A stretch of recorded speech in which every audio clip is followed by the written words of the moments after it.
guys, welcome back to my channel. I meant to do an update video right before I was planning on going into labor or getting induced, and that never happened because today's video is my labor and delivery story. Just a little disclaimer, I put on enough makeup just to not look like a corpse, so I'm sorry if I don't look, you know, glam to the nines, and my eye bags are still probably crazy. So today, like I said, is my labor and delivery story. I meant to vlog my whole process, but everything kind of went opposite of how I thought it was going to be. And one of the things that they didn't allow was recording. So I couldn't record barely anything. I do have some clips I'm gonna insert in the video as I'm talking, but I couldn't record like the actual birth or anything. So anyway, let's get into it. So on March 13th, I had gone to a normal doctor's appointment. I had been going to the doctors every week, sometimes twice a week, because the baby was measuring a little bit small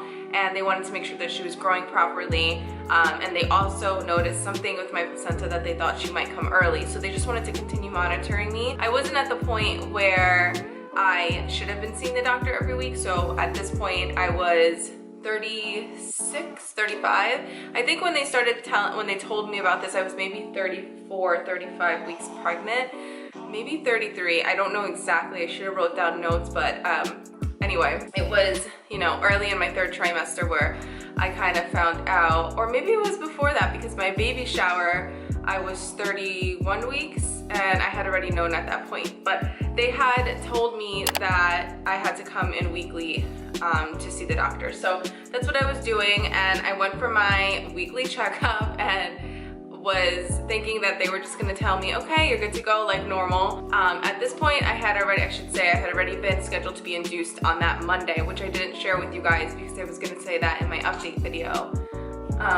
So that I didn't get to tell you guys, but I was scheduled to be induced that Monday to give birth on that Tuesday, which would have been St. Patty's Day. That didn't happen because when I was at the doctor's appointment, they said, you know, she's still pretty small and we think that it's better if you just give birth.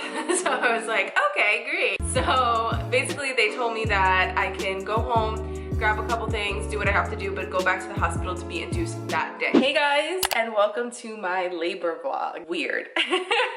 I can't believe I'm actually making this vlog. This is super weird. My hair is like in a low bun. That's what it looks like. You can't see it. But I just got back from my doctor's appointment that I go to every week, and I'll be 37 weeks tomorrow, so I am full term, which is great. But basically they decided to induce me today instead of Monday. I don't know, I'm gonna go to the hospital now, and I don't know if I'm gonna be able to update my, or edit and upload my update vlog before I put this one up. So if I don't, I will leave in the description box what happened and why I'm getting induced and 3 weeks early and all that stuff. But basically they said, baby is still small, she didn't grow a lot. She's measuring 5 pounds, and the doctor said basically she's probably under that, like more in the high 4s. So it's just not doing her any good at this point to stay in my stomach. So we're heading to the hospital. I just wanted to shower, shave, just get myself ready. I put on like a tiny bit of makeup. I'm gonna just do my hair because I don't know when I'm gonna be able to do my hair again. So I'm gonna curl it quickly, and then we're gonna go to the hospital. So thank God it's not like freezing out. It's actually a nice day. Well, weather-wise, temperature-wise, it's a nice day. They said it's actually gonna go up to about 70.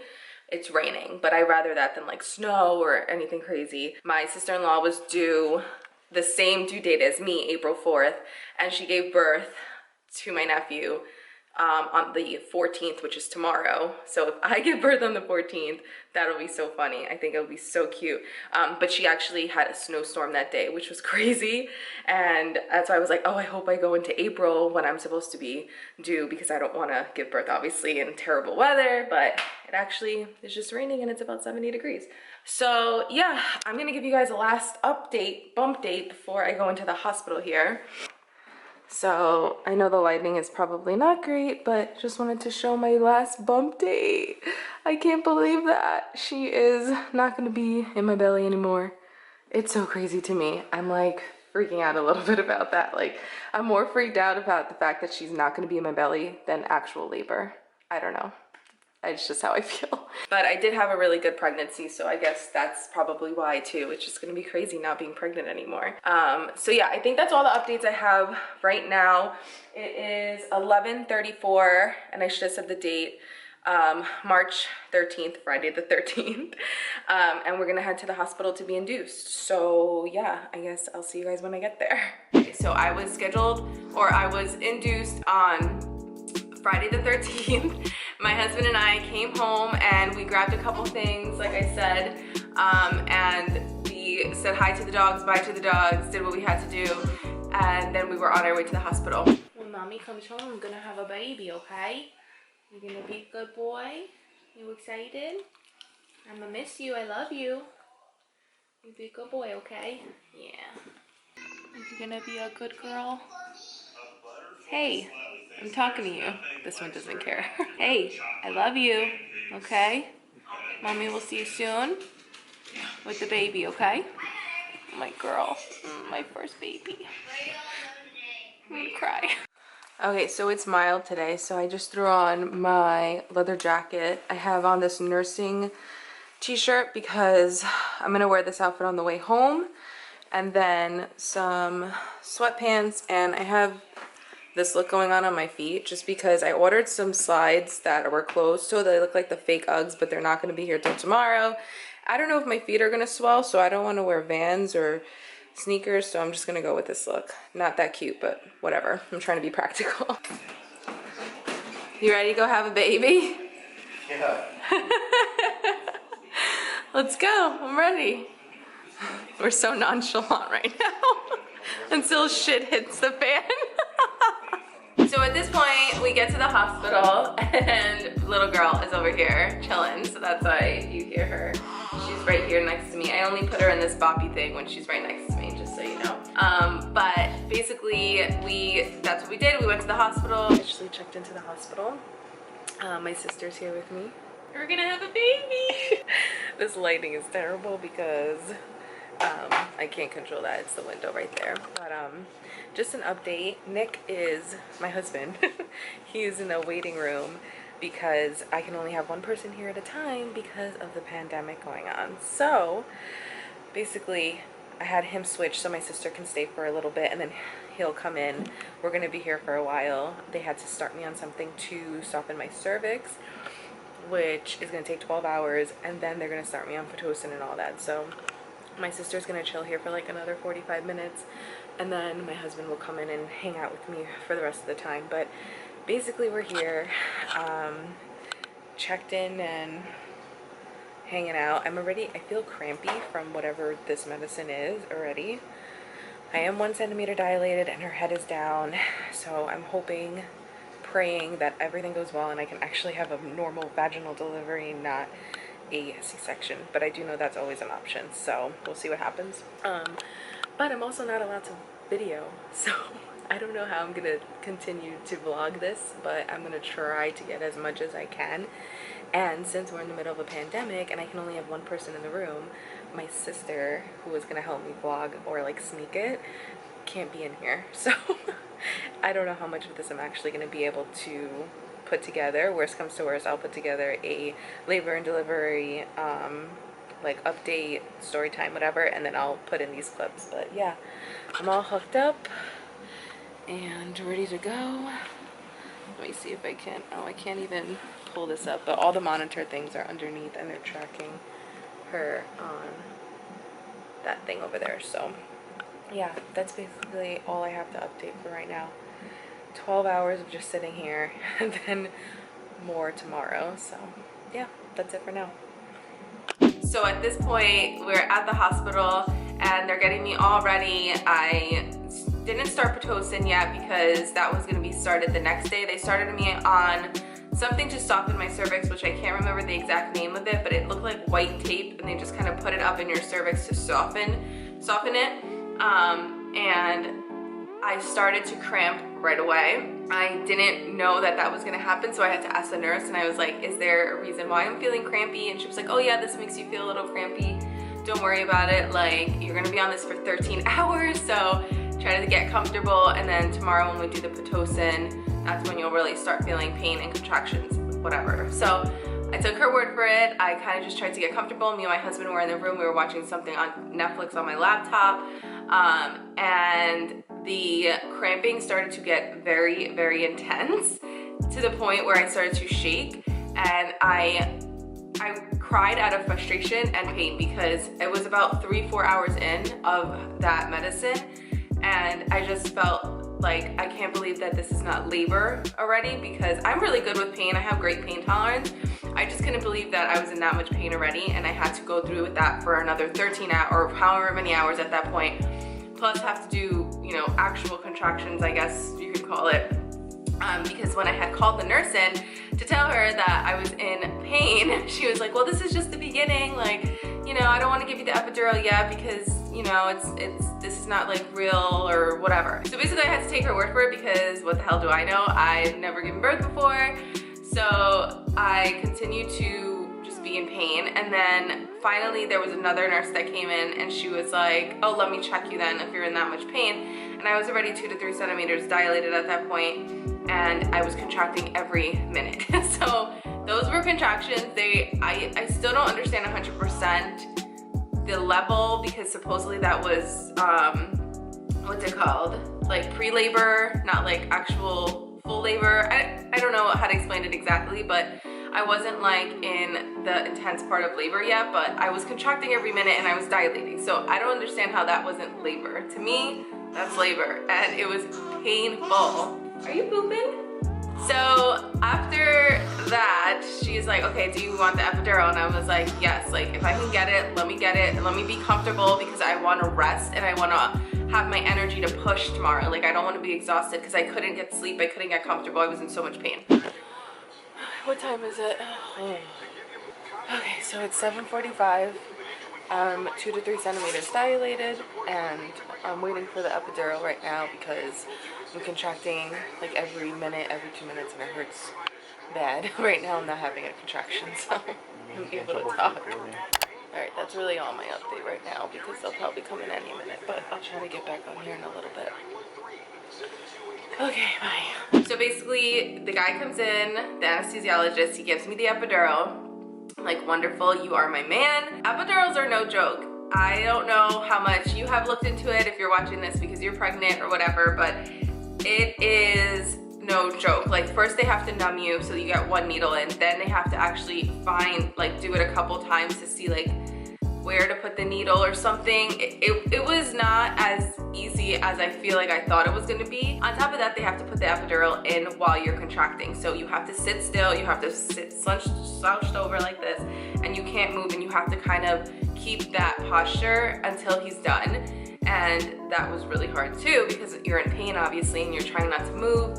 So that whole thing took maybe like 15 minutes. He was great, but I just thought it was more of like, okay, let me clean you up, put in the epidural, you get a shot, you're good to go. It was a little bit more like involved than that, I guess. But after that, I started to feel numb and it was such a relief. I still felt the contractions, but they did give you like this button to press every 15 minutes if you wanted to get more medicine. And I noticed that I was numb more so on one side than the other. So I did press it a couple times, and before you knew it, I felt completely numb. I didn't feel any contractions anymore, and I felt like it was kind of evening out. So everything was going good at that point because it was maybe like 12 o'clock or so, 11:30, 12 o'clock, and I was finally able to relax and get some rest because I was numb, it was late, I was tired. I was excited because I was like, oh my God, tomorrow I'm gonna be able to push and meet my baby, but I did need to get some rest because obviously I didn't want to be tired for that. This whole time going into being pregnant, you know, giving birth, my whole plan was to go into labor naturally, which didn't happen. They had to induce me. And my other big thing was to have a vaginal delivery. I just really wanted that experience. I wanted to push my baby out. I wanted to pick her up out of me and put her on my chest and have that bonding moment with her. And I'm getting emotional because I'm postpartum and I really, really, really wanted that. Whew. I don't think I'm gonna ever be over the fact that I didn't get to do that, because what happened was, I look at her and I'm so grateful that she's here and everything went smoothly and safely. but that's still something that will always kind of bother me. Like, I just wish that I would have had that moment to do that with her. But thank God everything went okay. So I'm kind of jumping the gun, but I just wanted to explain that those were the two things that I wanted so bad. More so giving birth vaginally than even going into labor naturally, because I know that doesn't always happen for everyone. And when I talked to my doctor, we had been speaking about possibly getting induced for, I don't know, like when I was about 30, 31 weeks on, it might have been a possibility. They told me that I was not gonna make it to full term. So I knew that being induced was a possibility. So going back to what I was saying, finally got comfortable, and the monitor started to go off, and it was going off pretty frequently. There would be a nurse that would come in, and she would try to move me. She would say the baby's the heart rate is dropping and coming back up. Every time you contract, the heart rate was dropping. So I would have to move and try to get her comfortable, the baby comfortable. And then they had me on oxygen, trying to see if that would help. So they were kind of trying little things for about, I don't know, maybe 20 minutes, half an hour. I couldn't tell you exactly because I was so exhausted at that point. But yeah, nothing was working. So then at that point, it was almost 1 in the morning, and they called my doctor. So I know if they're calling my doctor at 1 o'clock in the morning, who she is also pregnant, it cannot be good. There has to be a reason why they would want her to come in at that point. So they called her, she came in, and basically she told me that the baby's not happy. Every time I contract, the heart rate goes down, which is dangerous, and I'm too early in the laboring process to try to continue to labor and see what happens, because we're just putting her into stress. So I was a little disappointed at that point, to say the least. I was kind of like, well, can we try Pitocin? And then I realized, you know what, it doesn't matter what I want, it matters what is good for her. Like, whatever's gonna get her out safely and healthy and happy, that's all I care about. So me and my husband took a second without anybody in the room. I like bawled my eyes out, I let it all out. And I said, okay, we're gonna do the C-section, because that was what she had suggested. I should have said that. She suggested at that point we should be doing a C-section, because I'm too early in the laboring process, that it just doesn't make sense to keep going if she's already that uncomfortable every time I contract. I would be contracting for so many more hours, it just doesn't make sense. So like I said, me and my husband took a minute, I cried it out, he supported me 100%, he was totally my rock. So grateful that he was able to be there.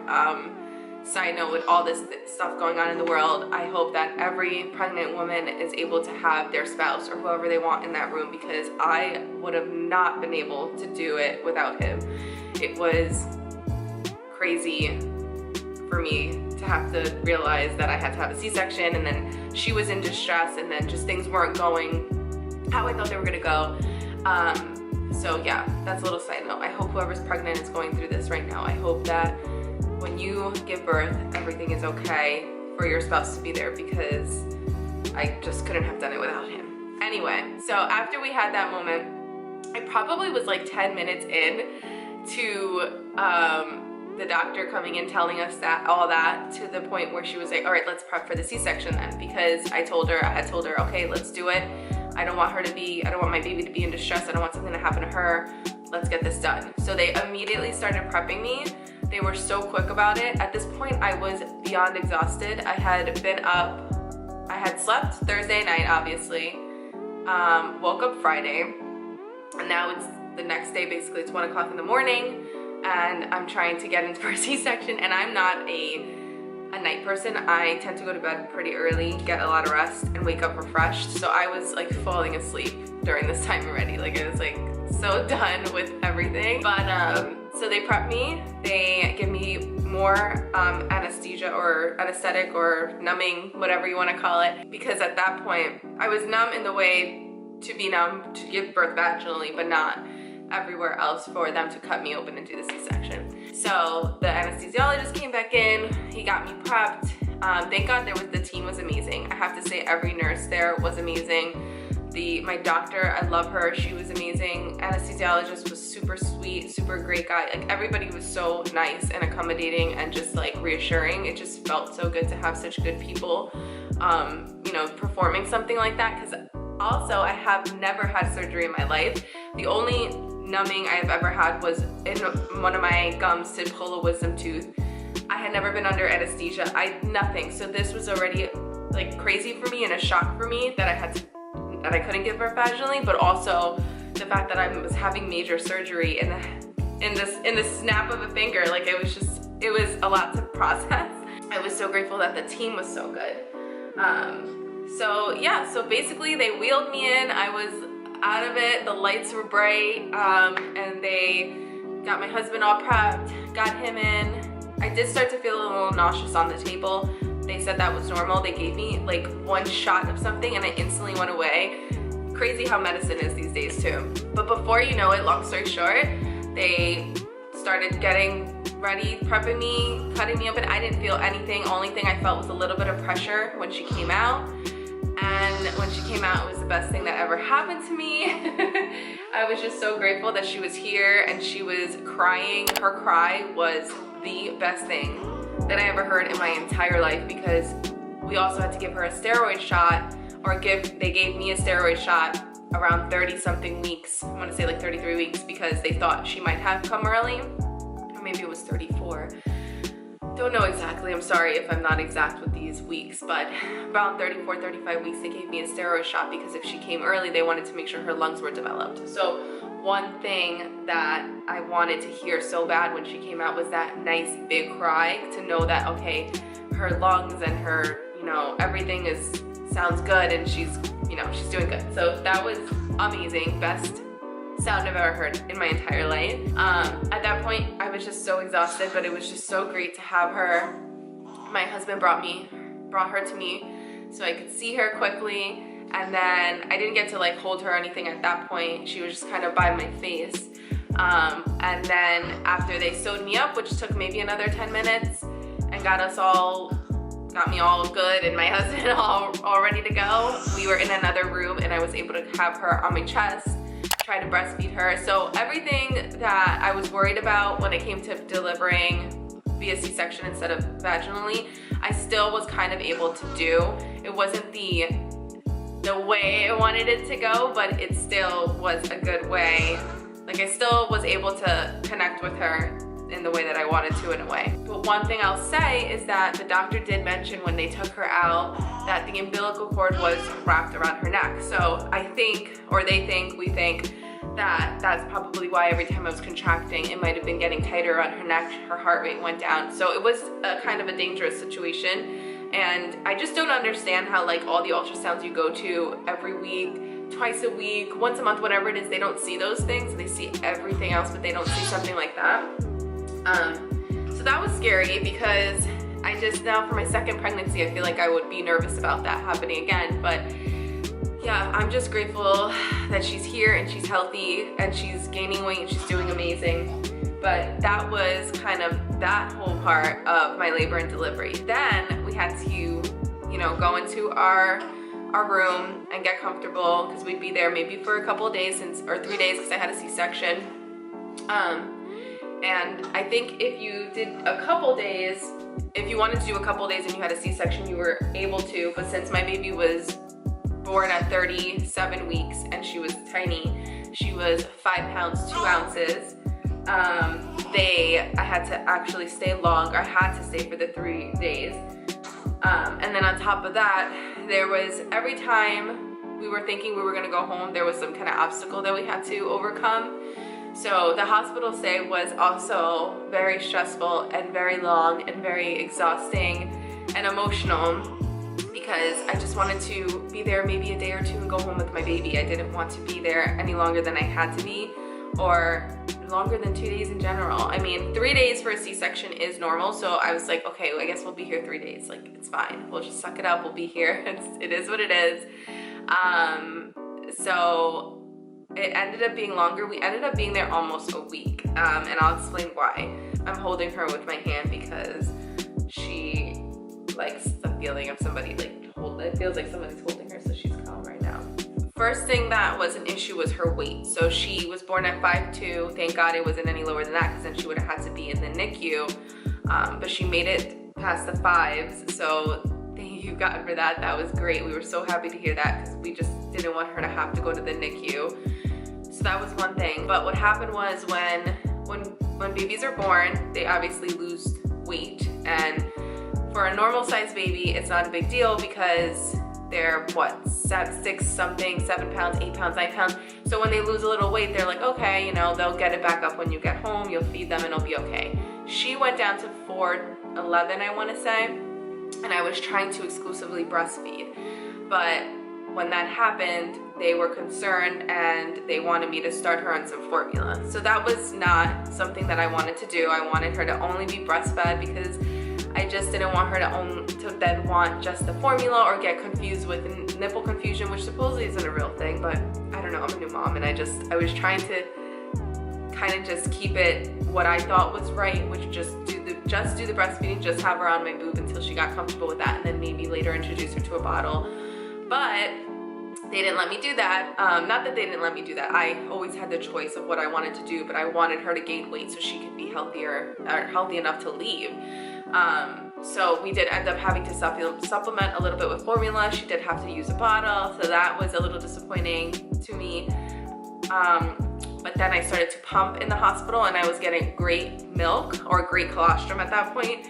So instead of supplementing with formula, I was able to at least supplement with my own milk. The difference was that I didn't know how much she was getting when she was breastfeeding, especially in the beginning.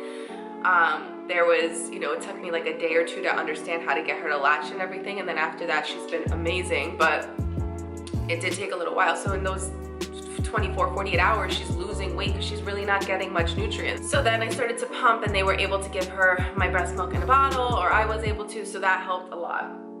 So that was one hurdle that we had to go over. They also had to check her blood sugar like every time I fed her, and they had to prick her little foot and get blood, and it was so upsetting. I hated seeing her cry and upset, and that was terrible too. Finally, that was under control. And then the next obstacle was her passing this car seat test, which is only for babies that are born, you know, not preterm, like, what is it called? Like, she was early, you know, she was full term, but she was still considered kind of early because right at 37 weeks is when you turn full term, and that's when she was born.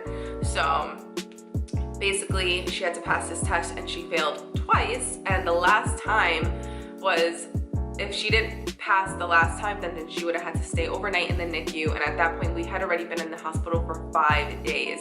So we would have had to leave without our baby, which was a total devastating thought. I'm not trying to scare anybody out there. I just kind of wish I knew that these things even existed when I was going into labor or whatever. But just so you know, that's what happened. So she failed the 2 times. Basically, the car seat test is they put them in the car seat and they make sure that they are able to, because the car seat kind of makes them go like this, and when they're so small, it's hard for them to kind of support their neck and they can stop breathing.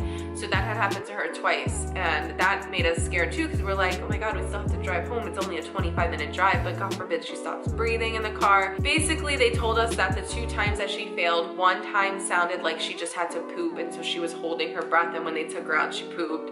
And then the other time she had spit up, so she was choking. So anyway, finally, thank God, the last time on the last day, she passed the test. And that was the second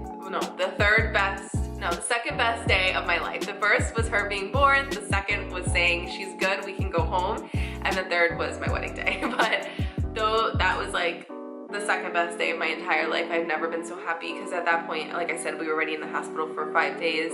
It was getting pretty exhausting. You're stuck in this one room, and you know, I don't know how the NICU moms do it. God bless. Like, you're amazing if you have to stay in the hospital any more than like 3, 4, 5 days, because that is hard. It's very, very hard. So I'm grateful that none of that happened to us, but we had our own little issues, and I'm not complaining, I'm kind of just explaining, so I hope nobody gets, you know, offended by me kind of explaining it this way. But one other thing that she had to do was go under lights for jaundice. So that was something else. So the pediatrician called us and they were like, you know, her jaundice levels are high, or so we need to try to put her under these lights. They had to take her from me for about 8 hours, 9 hours overnight, and it just was sad. Like, every time somebody's like there's something wrong or they have to take your baby, you just feel empty. She was with me for 9 months and then they're like taking her, pricking her, doing all these things. So that was upsetting because they also said if she didn't get better, then she would have to stay longer, and it was just always something, it felt like. But she ended up doing good from that. That was a whole other thing. She still is a little jaundiced, but I'm trying to give her vitamin D drops because you don't get that from breast milk. And today I'm actually gonna put her in the sun because that is recommended too. Just in the house by a window. Yeah, so that was another thing. So finally, after she passed all that stuff, her weight was back up, or she was gaining weight, and we were on day 5, we were finally able to go home. And like I said, I had never been so happy in my entire life besides the day that she was born and they told me she was healthy and okay. It was just overwhelming to finally be like, we can go to our house, I can shower. I had showered maybe once. No, I showered once the whole time I was there, and I'm a person that showers twice a day. I just felt gross. I was smelly. I was like exhausted. It was a whole mission of being in a hospital and just being bored and just being like, I just want to be home with my baby. So anyway, that was all that. So she actually came home on the 18th, I believe, but she was born on 3/14, 1:14, I believe, a.m., 1:14 in the morning, and 18.5 inches long. And she's the most perfect little angel. I love her. I'm obsessed with her. And yeah, so that's my labor and delivery story. I hope it wasn't too all over the place because I didn't write down notes. I just lived it 2 weeks ago, so I felt like I didn't really need notes. But as far as the weeks of how many weeks I was pregnant at certain times, I'm sorry if that got confusing. I didn't write that stuff down. But anyway, yeah, so basically that's it. I'm not pregnant anymore, and I get sad about it sometimes. I do miss her in my belly as I thought I would.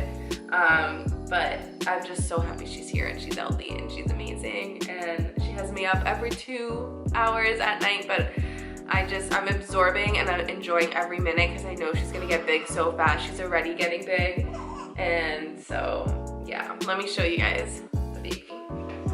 Oh my god, you're missing a sock? You missing a sock? Are you stretching? Are you tired? You still a little milk drunk? Okay, so this is my beautiful baby. She's too cute. She's missing a sock. It's somewhere in there, but it's warm in here. This is Penelope Giorgatos. It's my husband's last name and my last name also, but I go by Hernandez on YouTube because that's just how I had it for so long. But this is little Penelope. We call her Baby P, Princess P, little Nelly. Mama, you tired? You're so beautiful. I love her so much, and she's getting chunky now, finally getting some weight on her.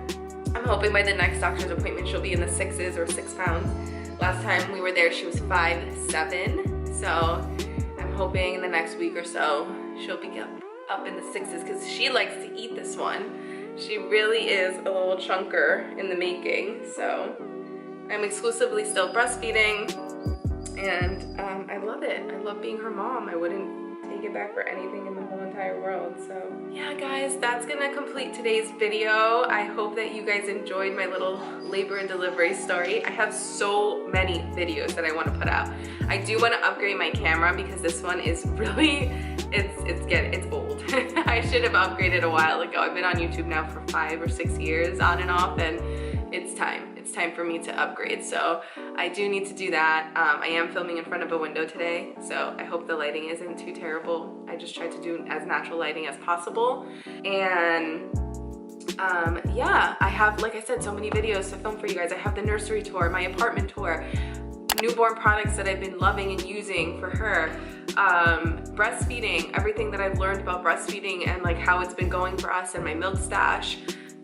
So many things. I mean, there's a lot more that I can't think of right this second, but so many things I want to bring to you guys. So I just wanted to have like a little 2-week break before I came back on YouTube, but I hope that you guys enjoyed, and I can't wait to share more with you guys. So I guess that's it. I'll see you guys in my next one. Bye.